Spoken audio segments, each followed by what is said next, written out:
Alright. Sa ngayon sir, patuloy pa rin. Hindi, wala ka muna statement kasi hindi ko pa naisabit eh. Kunyari mo, sasabi si Sir Mark. Ito po ang bilang karangalan. Unang karangalang banggit, tinatawagan ko po sa entabladong ito ang magulang na magagawat at magsasabit. Dahil sa pag-translate Bilang gantimpala, parangalan. nais na yung parangalan ng isang dalawang bronze na yabe at multi-purpose na katala na igagawad ng kanyang ama. Kakabit naman ang receive ang pera. PMP. Tanggapin mo. Bukod sa kung tinatanggap sir. Yan. Nako. Paano tayo aahon dyan?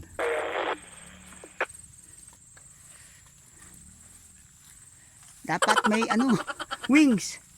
Sir, tulungan na kita.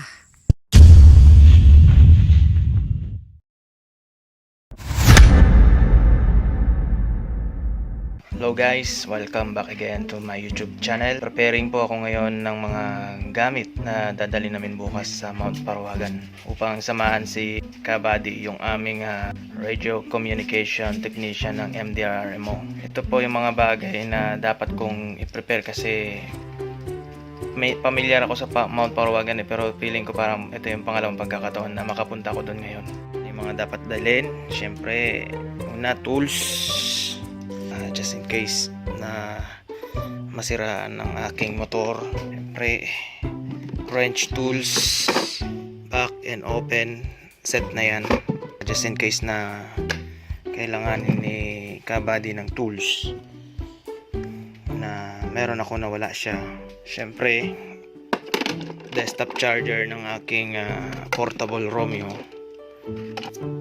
extra antenna, at syempre 3 days pack. Pag nakahon ka na doon, di ka na makakababa agad-agad kasi napakatarik ng daanan. Kaya sinuggest ni Kabady, bago umahon, prepare na tayo dyan. Meron na tayong daladalang goods. Hindi yan relief goods binili to ni Mrs. Ewan ko saan niya ito pinabili. Yan, ganyan ako kamahal ng aking asawa. Ayun siya guys. Ayun, ang pangdiinan. Pag na-boring, habang nasa tuktok ng antena, may mapapapa kami ni Kabady. Isosi natin dito sa bahay. Mabilis ang timpla, ang pangdiinan, pampaganda ng kutis. 3 in 1. 3 in 1. Purga sa kape. Ayan. Ano pa bang kulang ko rito? Bigas. Kukuha ko ng bigas mamaya. Tapos magbabaon ako ng itlog. Ayun, itlog. At konting snack. Ito naman, dry bag. 22 liters to. In-order ko lang to sa Lazada. Guys, hindi yan lala mo ba? Tatak niyan Marhake. Marhake brand yung binili ko kasi sa Marhake brand lang merong 22 liters. Sa Ocean pa kasi puro 15 liters. All weather na kasi to. Maulan man, hindi agad basta mababasa yung gamit ko sa loob. So yun lang guys. And of course, ang aking first aid kit. Kailangan meron tayong dala nito. Syempre bundok yun. Para wag naman sana, pero mas maigi na rin yung yung awareness, preparedness na tinatawag natin sa training. Yan, pabango. Meron tayong basic dyan. Chest bag ko to. Dito ko lagi dinalagay yung mga gamit. Meron tayong betadine, alcohol, ilang gauge pad. Yan. Tapos micropore tape. Ito legend tong micropore na tayo, wala na yung pinakamaganda ko Tapos gauze bandage or elastic bandage, kailangan natin yan. Syempre surgical gloves. At bulak. Siyempre, kailangan natin ng bulak. Pamahid sa magiging sugat. At ammonia. Sa mga nahihilo, naduduling. May dala rin ako, magdadala na rin ako ng pang BP mamaya, yung manual. Nasira kasi yung digital. Meron din tayong may dala rin tayong scanner. Telmar scanner. Binili ko lang din to sa Lazada. At meron din tayong, ito niregalo to sa akin ni Sir June Delponso nung training namin sa wilderness. Nakalimutan ko yung tawag nito.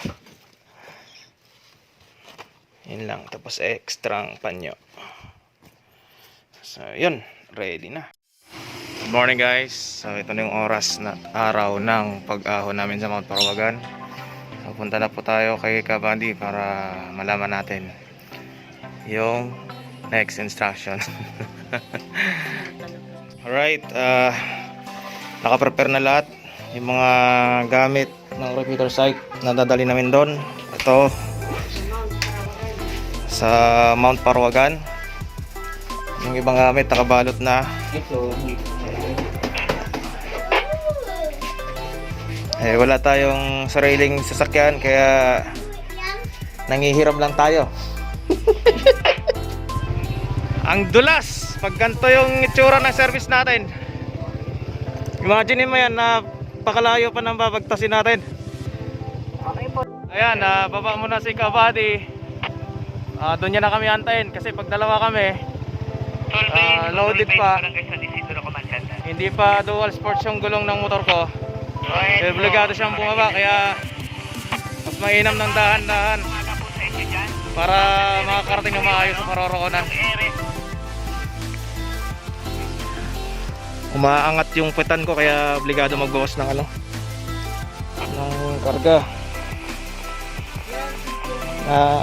Napakatarik pala talaga nito, napakahirap ahunin. Masiraan na. Kailangan puntahan yung repeater site para lang mapaganda yung radio communication.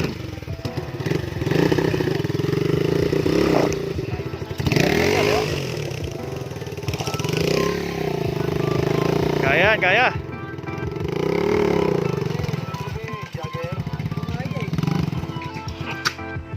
Patay na naman. Kailangan dito transformer si Optimus Prime.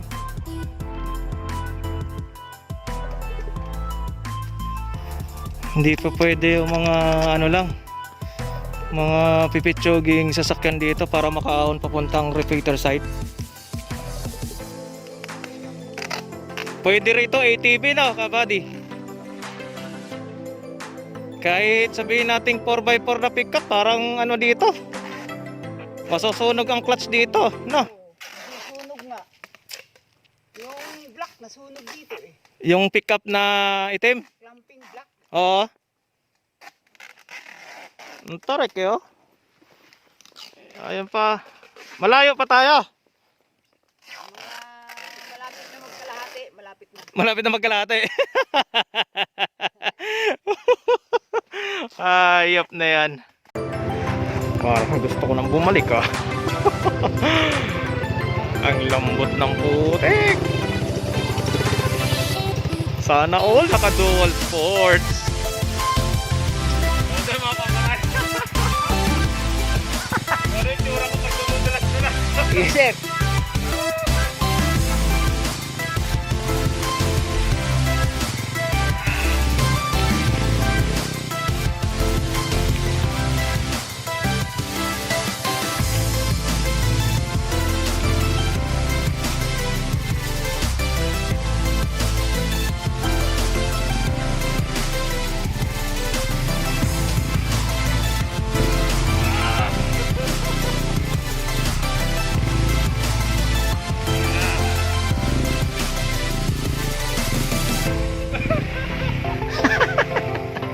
Mapapamura ka sa hirap.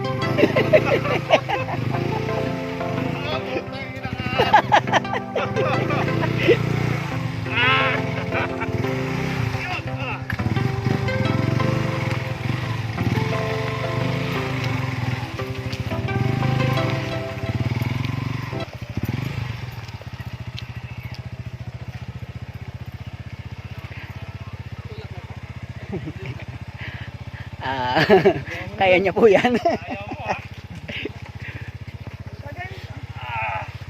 Yan. Yun. Yan. Ayos na. Yun, salamat po. Sana all naka-dual sports. I'm not expected this.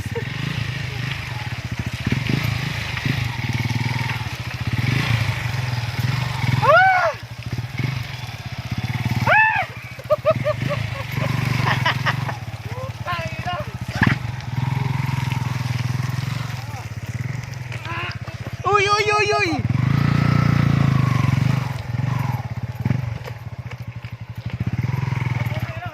Pahinga, pahinga. Pahinga. Ayos, Uy. ayos. Kaya Okay matagal kami, sir. Minsan naabot kami ng alas 3 ng hapon.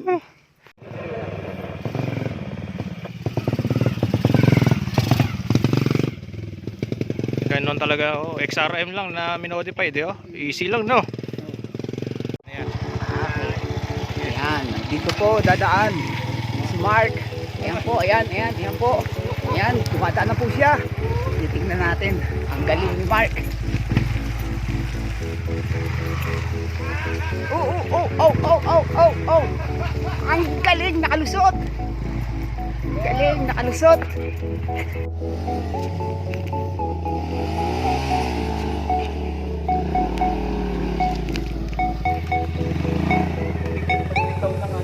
Ha? 125 lang yan, di ba? 125 lang ba yan? 125? 175? Sa'yo lang.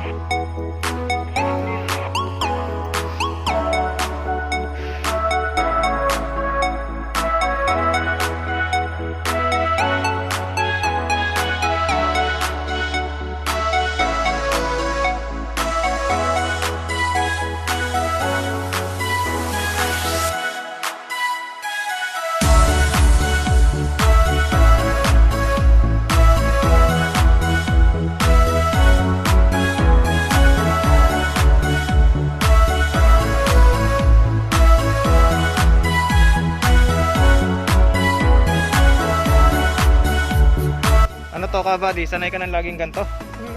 Lagi mo nilalakad pag hindi ka kayanin ng sasakyan.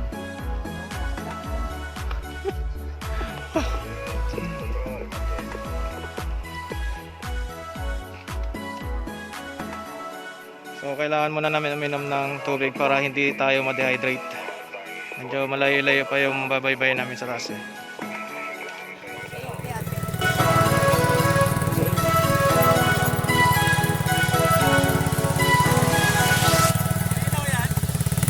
Oo, okay naman. Anong unit yan? Wow. Okay. Dahan-dahan lang kayo.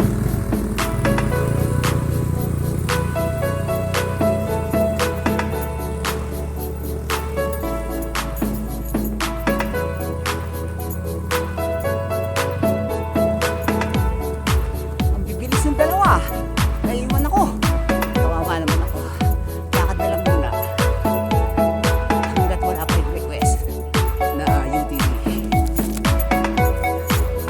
Uy, madudulas pa ako.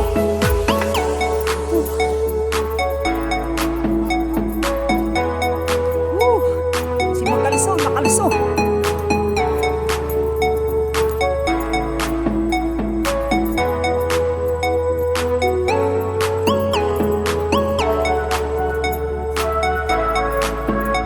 Malapit na kami sa Rurok.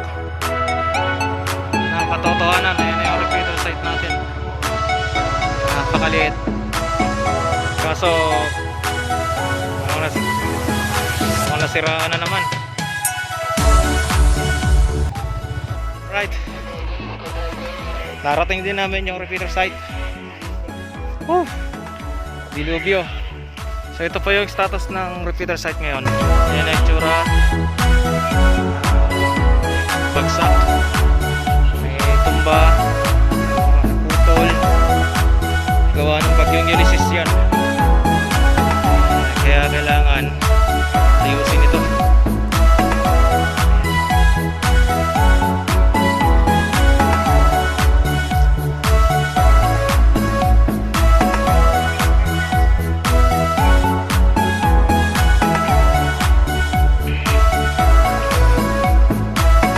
itsura ng itlog pagkaahaw namin, oh. Hindi na kailangan batiin, diretso salang na lang. Nagkarambola yung aking mga laman ng top box, ah. Buti na lang ito, nilaga. Kabady. Oh, may nilaga tayo. Ay, kagulo yung look, parang nilindol. Isip namin eh. Para daw kami magtitinda ng kape rito sa repeater site. Shout out sa asawa kong nag-prepare na ito. Namin pinadala.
Nung hindi pa dumaan ang bagyong Ulysses, yung itsura ng mga bracing na yan naka vertical. Tama ba ako? Vertical, ganun. Tagalogin na nga lang natin, pantay. Nakatayo talaga yan, hindi yan siya nakalundo na ganun. Pati itong poste na to, mapapansin nyo, yan yung ginawa ng bagyong Ulysses. Tsaka to, yan ang diferensya pagka mga GIBI lang yung pinagkakapitan nitong mga antena ng radyo natin. Yan. Kaya ito yung mapapansin yung hinila nila kabady kanina, itinuwid muna para makabitan ng antena.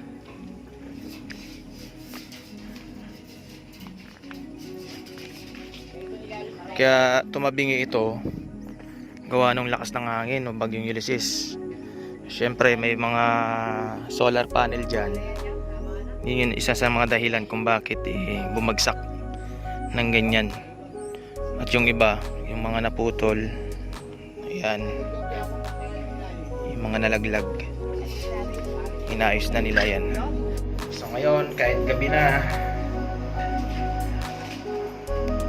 ng alas 7 ay patuloy pa rin nagka-calibrate si Double O ng mga repeater device, frequencies and signal kung bakit humihina ang signal ng MDR. So ito pa rin, kahit gabi, trabaho pa rin para sa bayan ng Montalban. Good morning guys. Galing ako doon sa baba. Nagbawas ako ng kargada sa puwet. Ito yung pangalawang araw namin dito sa Mount Parawagan. Isusunod na namin ayusin yung isang antena na bumagsak.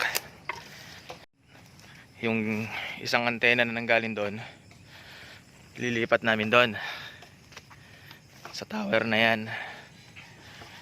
Ngayon yung mga kasama ko nagkakalibrate, nagpapabricate ng poste na magkakabitan. Yung bumagsak, ito inaayos nila. Tatayo natin.